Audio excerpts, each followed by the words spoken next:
एक फौजी आपल्या ड्युटीसाठी वेळेचा एवढा म्हणजे पक्का असतो ना, अगदी डिसिप्लिन, अगदी सगळ्या गोष्टी वेळेवरच पाहिजे. म्हणजे ड्युटीला वेळेवर जाणं आणि तिथं वेळ झाल्यानंतरच घरी येणं.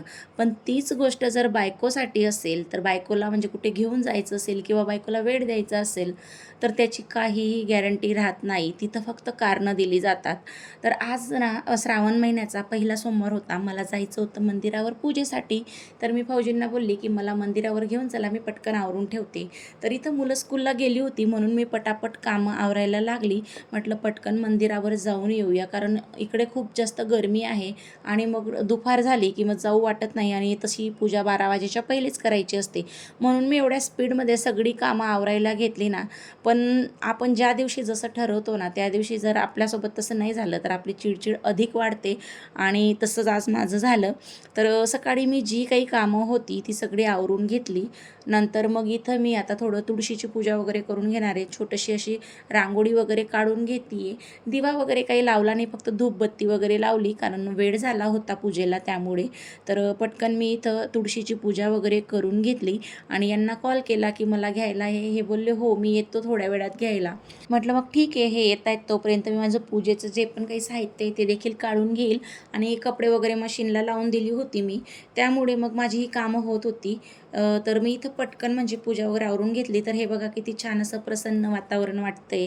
इकडे पाऊस तर नाही आहे, गरमी खूप जास्त आहे, पण असं म्हणजे सगळीकडे हिरवळ वाटतं, त्यामुळे अतिशय असं प्रसन्न वाटतं.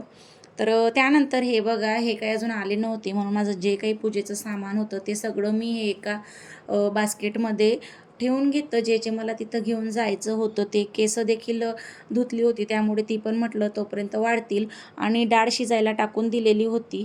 त्यामुळे मग मी इथं त्यांची वाट बघत होती. तोपर्यंत कपडे पण झाली, पण त्यांचा काही पत्ता नव्हता. म्हटलं चला कपडे तरी वाळत घालूया आणि मी त्यांना पुन्हा कॉल केला कपडे टाकल्यानंतर, की केव्हा येत आहे असं. ते बोलले, की येतो 10 मिनिटात, 5 मिनिटात. पुन्हा कॉल केला, 12 वाजले होते. म्हटलं 12 वाजेनंतर पूजेला चालत नाही, आता मी काही पूजेला येणार नाही. तर ते बोलले, "ठीक आहे, बघतो मी तरी काय होतं तर." आणि आले डायरेक्ट 2 वाजता आणि 2 वाजता मला सांगताय, की "चल पूजेला." मी म्हटलं, "मला अजिबात यायचं नाही पूजेला. हा कुठला वेळ झाला का पूजेचा?" म्हणून मग मी काही पूजेला गेलीच नाही. कपडे वगैरे वाळत घातली आणि लगेचच मी स्वयंपाकाला लागली होती. स्वयंपाक वगैरे झाला होता. मग ते आले तेव्हा म्हणजे सगळं आवरून झालेलंच होतं. पण दुपारी कोणीच पूजेला जात नाही आणि पूजा करायची पण नसते दुपारी. त्यामुळे म्हणून मग मी काही गेली नव्हती. आणि आज जेवणामध्ये ना डाळ, भात आणि बट्टी केली होती, कारण आज नागपंचमी होती आणि आमच्याकडे ना खानदेशामध्ये गॅसवर तवा ठेवत नाही, म्हणजे चपाती भाकरी ह्या दिवशी बनवल्या जात नाही. म्हणून मग मी म्हटलं चला बट्टी बनवूया. आणि आज ना हे थोडंच पीठ होतं, म्हणजे शेवटचं होतं हे एवढं उरलेलं, मी गावाकडनं आणलेलं होतं. तर आता याच्यापुढे म्हणजे साध्या पिठाच्याच मला बट्ट्या बनवाव्या लागणार आहेत.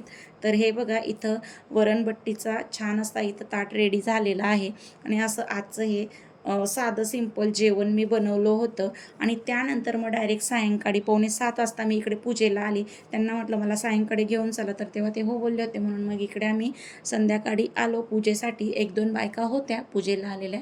त्यानंतर मग मी ही पूजा केली. तेव्हा मला जरा बरं वाटलं, कारण सकाळपासून माझ्या मनात होतं की मंदिरात जायचं आहे आणि नाही गेलो ना तर खूप खराब वाटतं.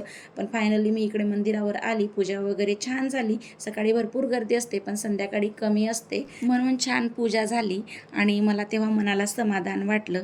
त्यानंतर घरी आली. मला पोएम वगैरे लिहायची होती, ती लिहिली आणि आजचा हा ब्लॉग मी इथूनच स्टॉप केला.